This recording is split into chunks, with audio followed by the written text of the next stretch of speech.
And while this modern deck is quite powerful, it's a little more stock. Likely less comfortable relative to the field. We get a turn 1 Noble Hierarch from Levi. He plays 2 copies of the mana creature in his Abzan list. We see Todd there with typical Shadow tactics, playing Steam Vents untapped to cast Thought Scour. Not a huge payoff, but he does want to lose that 2 life. Yeah, also just helping to build up his delve. Todd's deck playing 2 copies of Gurmag Angler, 2 copies of Tasigur. Looks like a Tasigur already in his hand. Generally improves your Snapcaster mages in the early game as well. Can set up some of these nice Kolaghan's commands in early turns too. Another 3 life down for Todd as he fetches for Watery Grave. Todd's hand also is the Steam Vents is not exactly what he'd want. You see Tasigur, Terminate, and 2 copies of Thoughtseize in his hand. There's a bit of a choke on his black mana.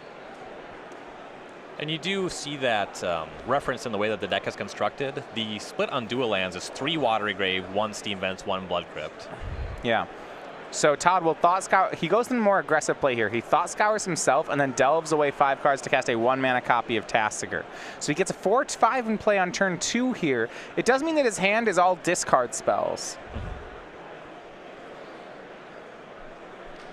A little curious that Todd left 2 Thought Scours in his graveyard, likely suggesting that he's not banking on getting to 4 mana or having his Tasigur to survive. When you start acting Tasigur's 4 mana ability, Thought Scour is not the card you ever want to get back. So you might want Thought Scour land or land? I might want just land. Street Wraith getting back out that seems fine. It would give him something to get back with his Kolaghan's commands if he drew those. Now we're going to see to the rest of Todd's hand here as it's Inquisition of Kozilek from Levi. Inquisition shows 2 Thoughtseizes, a Terminate, a Street Wraith, and a basic Swamp. Depending on the texture of Levi's hand, Terminate's not good against a lot of the Abzan draws. Depending what he has. If he's got something like a Planeswalker or 2 in his hand, the Thoughtseizes are something you want to get out of there. Interestingly, Levi's actually going to take 1 of the 2 copies of Thoughtseize. More interestingly, he's going to miss his 2nd land drop.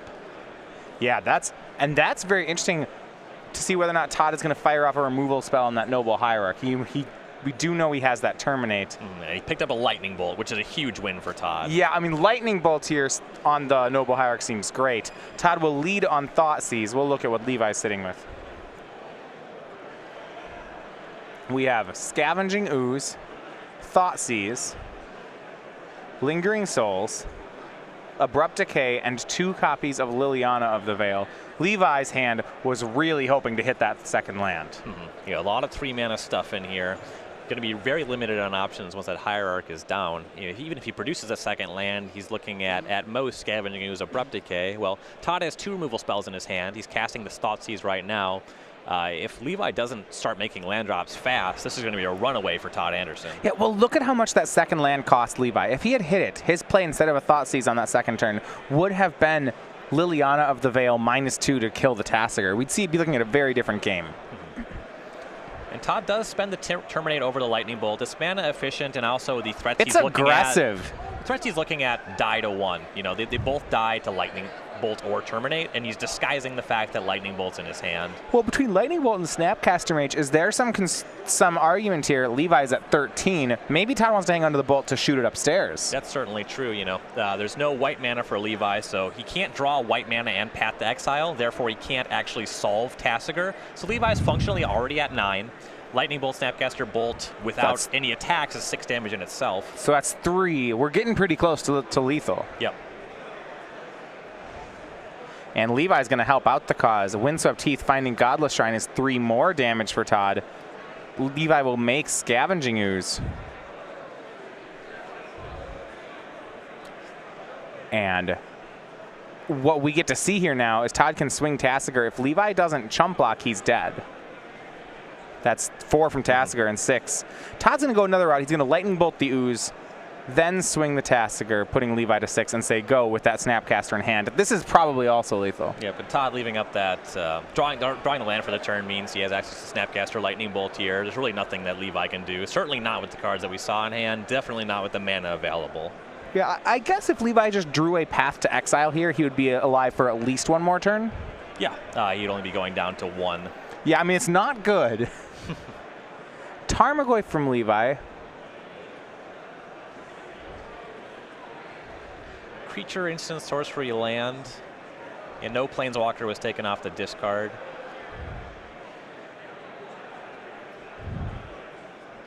Yeah, so the big four, as we kind of say here. The easy four. Right.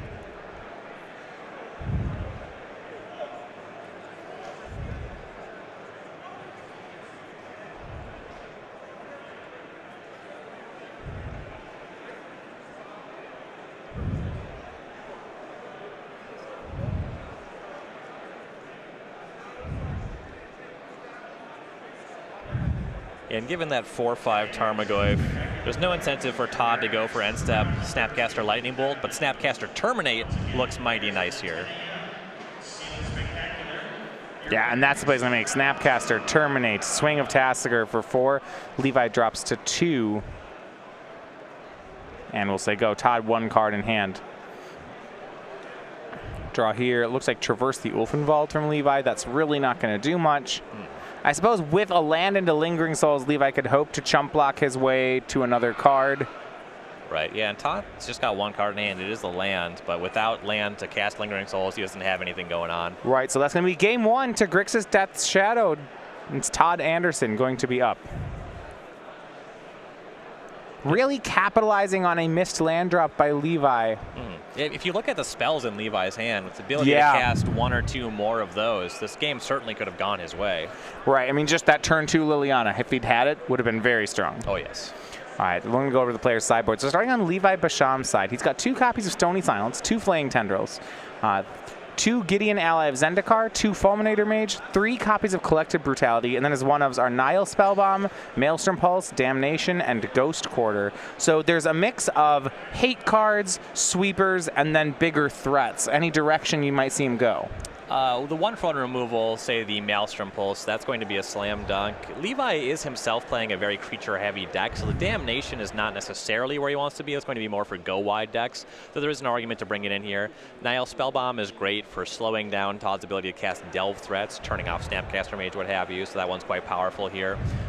You can use Fulminator Mage to cut them off on mana. This is a more exciting line against the Shadow deck when you have these 1-mana creatures. The line of Noble Hierarch into Fulminator Mage can effectively end the game very early. And Gideon Ally of Zendikar is actually quite powerful against any variant of Grixis deck. You know, of course, Death Shadow outsizes it pretty quickly. That was what I was going to ask you. I like big threats against Grixis. I don't like big threats against Shadow. So, no, where's the like a 4-mana spell that last game doesn't feel like it would have mattered. Right. The relevant consideration here, you know, the games are going to slow down post-sideboard. He has more relevant interaction to stop those large creatures. And also, this is not a Teamer Battle Rage version of Death Shadow. So Gideon's going to carry a lot more weight. All right, so Todd Anderson's sideboard. He has some bigger threats of his own. Well, really just 2 of them, just 2 copies of Liliana the Last Hope.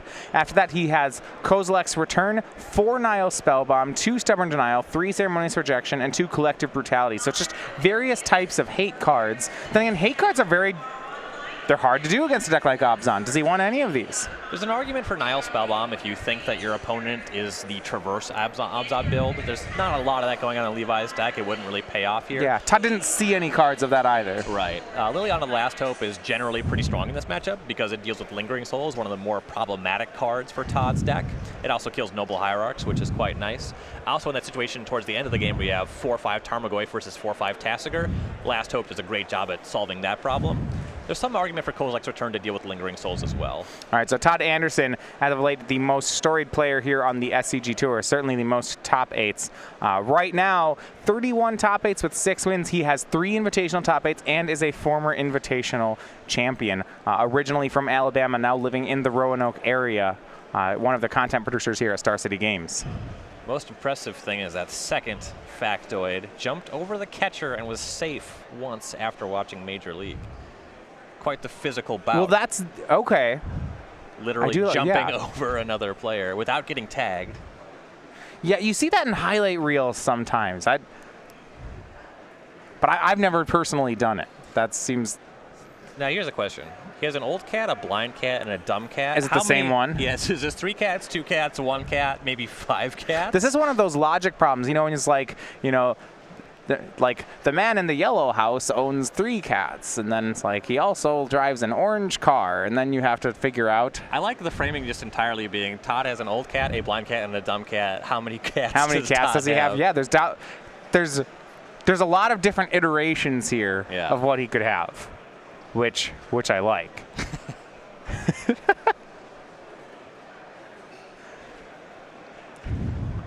Now I gotta get in, the puzzle. I believe there's like 10 different ways he could do it. Old and blind is going to be a consistent thing. It makes sense for that to be the same cat, and it kind of doesn't make sense for that to be different cats.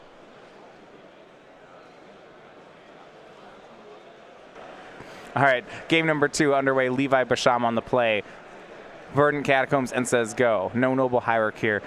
I do think it's interesting when we see cards like Noble Hierarch in the Obs on deck, just as a 2-of, These decks were huge fans of Deathrite Shaman.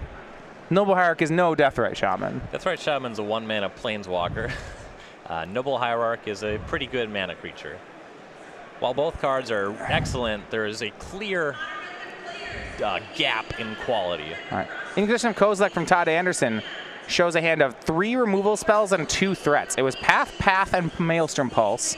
The 2 threats were Tarmogoyf, Liliana, and Levi had a second land. So whether choosing to take removal or take threats, it looks like Todd is going to take the threats. He takes Liliana, the Last Hope.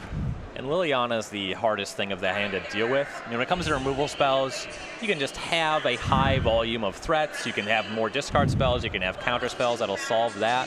Liliana, the Last Hope is the hardest card to actually deal with. A Tarmogoyf can always be terminated or what have you. Yeah, well, the interesting thing is there aren't that. Why I was surprised, or maybe is that the Last Hope doesn't kill very many cards in Todd's deck.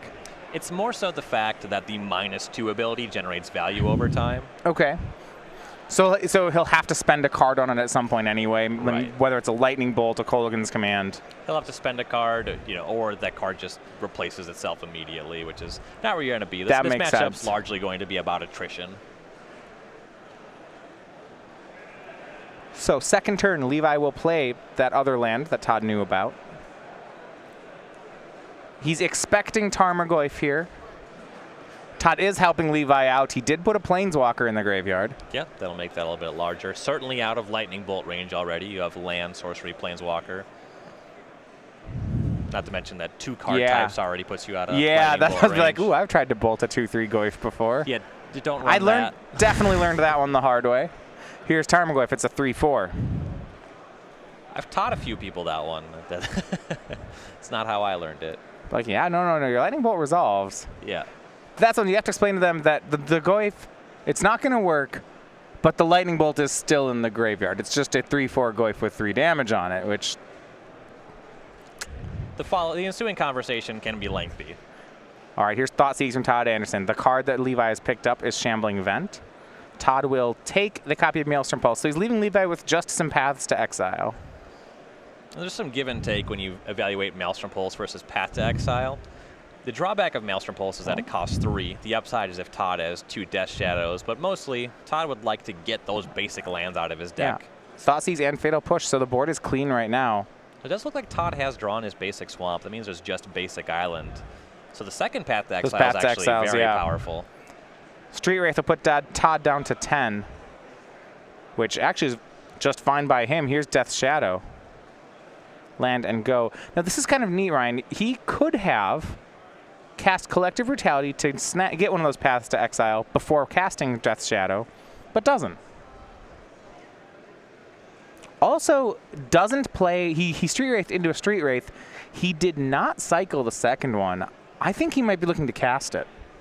Yeah, that's definitely an option that he has available to him. It's possible he's just disguising information as well. There's no real pressure to go for the Street Wraith immediately. Here's Collective Brutality from Todd. It'll get the other path to exile, but here's some bad news. The other card that Levi's picked up is a good one. Yeah, once again, Collective Brutality, Instant Sorcery. Can't hit Planeswalkers, and Gideon Allies Zendikar is the card he certainly would have picked to discard there. Yeah, well, he does have some threats of his own. It's going to be Gurmag Angler from Todd Anderson, so he'll have a 5/5. Right now, that looks to be good against the Gideon. Not to mention that Street Wraith, the last card in Todd's hand, actually, the Swamp Walk is going to be pretty good against Gideon. Yeah, there's an Overgrown Tomb over on Levi's side. So here's the Planeswalker. will bring a knight ally. Looks like Levi will say go. Fatal push. Well, that's going to make it even easier for Todd. And yeah, he'll push away the token and attack. I was wondering if we might see Todd get very greedy and just cast Street Wraith, but that's too much. If Street Wraith had 4 power or Gideon had 3 loyalty, there's a lot bigger incentive to that. If it was line. 1 attack and not 2. Right. But Gideon down. Levi's playing off the top of the deck. It's a spot, though, where Obzon certainly can win from.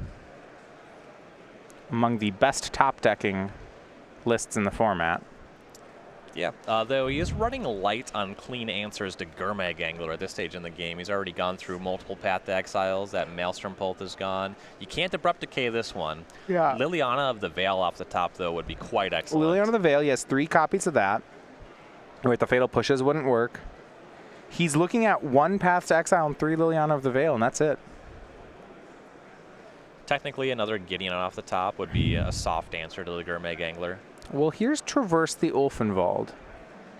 Does Levi have Delirium? That's a, well, yeah, Planeswalker, instant sorcery land. So yeah, he will. This is the one of Traverse. Nice. Well done here, Levi. So, the creatures he can get: Tarmogoyf, Kalitas, Noble Hierarch, Scavenging Ooze, Grimflayer, Siege Rhino, Fulminator Mage. Instant sorcery, creature land, Planeswalker, 5/6 Tarmogoyf. That one's not bad. Looks like he's going for Siege Rhino. And you see, while he's searching his deck, also cracked a fetch land at the same time to save time. Mm-hmm. Gets Siege Rhino. This one will drain for 3. Levi goes, Todd will go down to 7. Levi up to 18. Now in the heads-up fight, the Siege Rhino is smaller than the Gurmag Angler, but in the damage race of Todd being at 7 versus Levi being at 18, yeah, the Siege Rhino makes it so Todd can't attack. Well, here's the Street Wraith, and Thoughtseize from Levi just shows a land. So Todd can just sit back on this 5/5 blocker as Street Wraith swings in for 3. Yep, and I imagine that will be the plan. Yeah, Levi down to 13. He took 2 off that Thoughtseize. Now Levi does have 2 copies of Shambling Vent in play. If he starts to run low on life here, those do have lifelink. Unfortunately, he would just have to make a chump attack to convert that. He won't be able to do any blocking. Treetop Village, a one of. That was his play for the turn. So a lot of creature lands for Levi. And Todd's just peeling lands off the top of his deck, lands that can't become creatures. A couple of fetches in the hand here so far. So at some point, with that Treetop Village showing up for Levi, Todd has to start weighing whether or not he should start trying to block, or at least not attacking with the Street Wraith, especially if he continues to peel blanks. So that does incentivize him to be aggressive. He has to use his resources he has while they have them. Maybe Levi draws some blanks of his own. Life shuttles are getting very close here. Levi down to 10 to Todd's 7. At this stage, Levi is 1 shy of activating Treetop Village and Shambling Vents on the same turn, which means that even a land is actually kind of okay for him. We mentioned here, though, Obzon is a great deck at playing off the top, and this Lingering Souls shows just why. That one's better than a land. Yeah. And Todd down at 7, that's a 2-turn clock. Well, and look, if we have a 1-turn clock, Levi can activate both Treetop Village and Shambling Vent. It may just be 1 swing. Yeah, land off the top would be very beneficial. So Serum Visions will try to find something for Todd. Land in hand, Serum Visions draws him a land. So top cards are another Visions and a Death Shadow. Death Shadow, a great find, but he's got to start thinking, does this matter? 2 swings of the Spirit Tokens and the Shadow will never get a chance to attack. So there's some question as to which of Todd's sideboard's cards he has brought in. If he has brought Kozilek's Return in, he really needs to find that immediately. Right. Death Shadow's not going to do it. I guess if he's bringing in, it would just be for the card Lingering Souls. And you see Todd respecting that untapped land. He puts on the brakes. No swing from Street Wraith. And Levi, 4 in the air, will put Todd to 3. And Liliana of the Veil from Levi. Another good draw. Yeah, I mean, you think that, like, wow, Levi's just drawing so well. But remember, this is what Obzon wants to do. Obzon wants to get to a border, both players on empty hands, and then you top deck. And Todd has been Path to Exile in this game. He's really only drawn like 1 or 2 more lands than Levi in the first place. Well, we'll see if this will do it for him. He Serum Visions into Serum Visions and can scry a Snapcaster Mage to the top. This is among his best late game cards. Looking at his graveyard, though, not sure there's anything that saves him. We'll find out. Yeah. And down at 3, he's turning through his deck in a way that suggests to me that Kozilek's Return is in there somewhere. Draws into Tasigur, and that's not going to be enough. Levi Basham forces a game 3 here. You know, and you watched it just from being down, from playing off the top, you see Traverse into Siege Rhino, draw Lingering Souls, play Tree. I mean, and even without knowing what their lands are, play Treetop Village. There's just so many ways where they get power off the top of the deck. Yeah, the deck plays a good amount of lands, 22, but the ones that turn into creatures, they're pretty close to spells. All right, so at StarCityGames.com, we have our game night. That's the promotions around the country. You have exclusive pins and tokens that you receive just for playing in your weekly events. This month, we are giving away the Goose of St. Traft. We just switched over to July, so it means it's a new pin and a new token. We have that one on our coats this weekend. It's a 4/4 Flying Angel or your bird token, depending on how you want to use it. For August, we'll be giving away the Puggernaut. That's your 6/6 artifact creature beast token. Not to be blocked by walls or by doggy doors, I would suppose. That's not an indoor dog. And now this one, Ryan, the last one, I don't even see it. This would go well in a Grixis Delver deck. You know, the next one is the Smell Snare. It's your Skunk Wizard token. Also has counters spells that cost 2. I feel that's really attacked right now. Oh, this card's good. Why, you play this in Grixis? As somebody that refuses to cut the forced spell snare from my modern decks, this feels like a dig at me. All right, so you can find a store near you for Star City Games Game Night at starcitygames.com/game night. Also for tournament organizers, you can use the same link to sign your store up in time for the September promotion. I'm gonna have a talk with some in-house employees. That card stinks. That's my least favorite. Slobber and Mile Driver was terrible, but Smell Snare is offensive. Well, yeah, skunks are offensive. That's what you meant, right? Sure. They smell offensive. You know, spells. I am with you though. Spell Snare. That's a card. I'm a big fan of counterspells. I always kind of view the value of my counterspell as the mana ratio of the thing I countered to my counterspell. Spell Snare always passes the test. Yep, it always trades up, and Modern is a very 2-mana saturated format. You play against a deck like Abzan. It's much better against Jund than Abzan because Abzan's so flooded on 3s. But against Grixis, in Grixis mirrors, when you play against Jeskai decks, countering Snapcaster Mage can just be the whole game. It's good for the same reasons that Mental Misstep is good, you know. It's good for different reasons. Mental Misstep doesn't cost mana. I don't know if you noticed that about the card. No, it sometimes costs mana. If you need it to, it can cost mana. Mental Misstep and Snapcaster Mage were briefly legal in the same standard format. Yes, that's true. That was disgusting. Well, Mental Misstep was interesting. In Standard, it's actually pretty reasonable. Never as close to being banned. No, they wouldn't have banned it in Standard, but it led to some pretty unfun games for my opponents. They were fun for me, though. All right, we have game number 3. Todd will be on the play with Grixis Death's Shadow.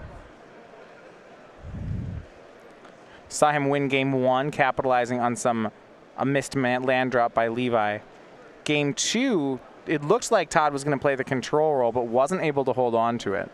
A few too many lands off the top.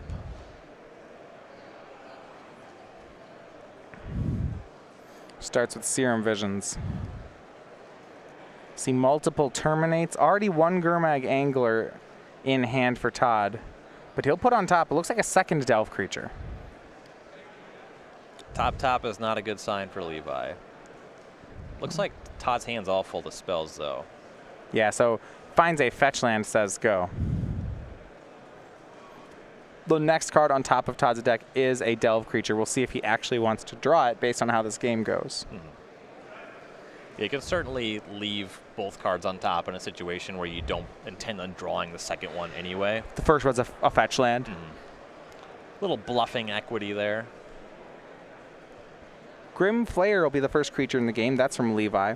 You see Todd looking at a hand of Kolaghan's Command, Terminate, Fatal Push. So it decides exactly how he wants to deal with this one. It would be really nice to Kolaghan's Command it down, though. With this 2 mana up right now, 2 Terminates in hand. Interesting. He's going to go with the Fatal Push for it. Suppose Levi's deck, there are some 3 mana things in there. He doesn't want to crack his fetch land. You see he did draw that Gurmag Angler. Yeah, chose to draw it. You see Cycling Street Wraith. And looks like between these, yeah, he's going to go ahead and go for Gurmag Angler now. Fetches down to 13. That choice of Fatal Push over Terminate was pretty interesting from this side. Yeah, he could have used the Street Wraith to draw into the Gurmag Angler that he didn't fetch away in the first place. But it looks like he really just wanted to hit his 3rd land drop to make this play. Right. I believe he's leaving up Stubborn Denial for this turn cycle. I believe that is the motivation for what's happening here. You see Levi with Thoughtseize. And yeah, Todd has a Stubborn Denial up. Yeah, he'll show the hand. Kolaghan's Command, Terminate, Stubborn Denial. If there is the path to exile in Levi's hand, it makes sense that he'll just take the Stubborn Denial here. And I like not countering on Todd's side. If the Stubborn Denial's good, Levi's just going to take it. Yeah. You can't use it anyway. And the information's not super valuable. It won't take long for Levi to derive the fact that Todd's hand is full of removal spells as he spends turns not casting creatures. Tarmogoyf here from Levi. It's going to be a 4/5 off the bat. 1 type away from being able to block the Gurmag Angler. Though, as remember, Todd's hand, Terminate, Kolaghan's Command. This is really just fodder.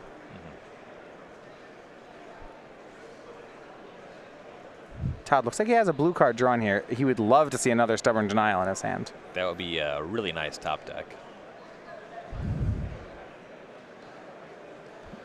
The attack with the Angler and a pass.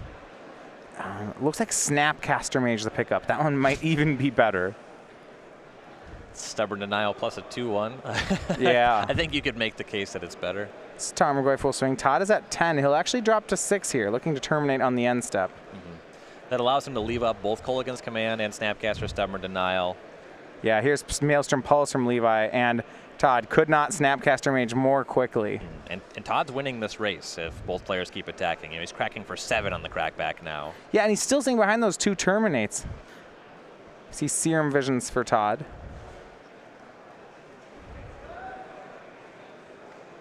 That Snapcaster Mage was just the draw he needed. Yes, that was a really nice one. So he's thinking about whether or not to cast Serum Visions. If Levi has to crack a fetch land or chooses to crack a fetch land on the following turn, this attack plus Kolaghan's Command would be lethal. So there's some argument to have that up for this turn here. Also, if the Snapcaster Mage dies for some reason, getting it back is really nice. The swing will put Levi down to 3. We'll see if he can recover.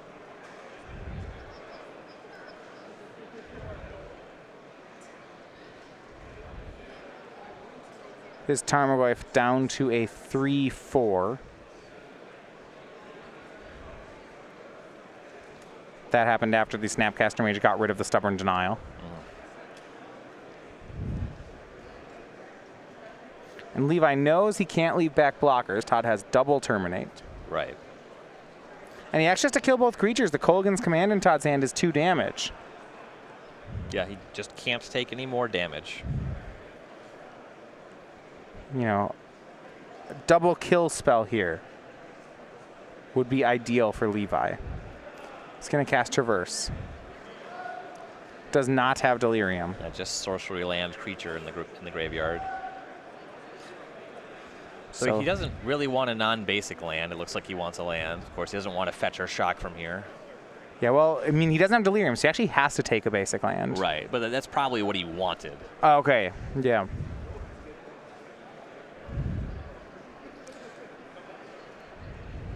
Yeah, and he could have a Lingering Souls here, but double Terminate allows Todd to actually chip in through that.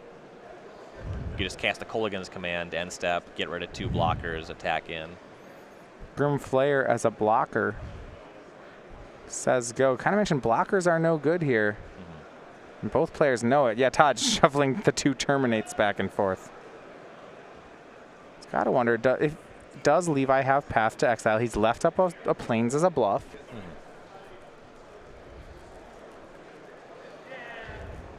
So it seems likely that Todd will go for terminate on Tarmogoyf at the end step here. That'll be the play. Does not want to try to Kolaghan's Command the Grim Flare. If Levi does have path to exile, that's one of the ways Todd could get blown out here. Right. That would put an instant in the graveyard. That's currently a card type that's missing. Right. And he still... Oh, yeah, there's that, yeah. He still wants to go for the Kolaghan's Command upstairs.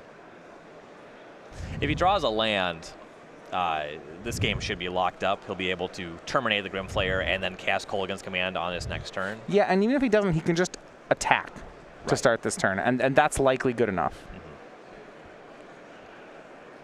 If Levi has a path to exile, it would get him 1 more turn, and that's it.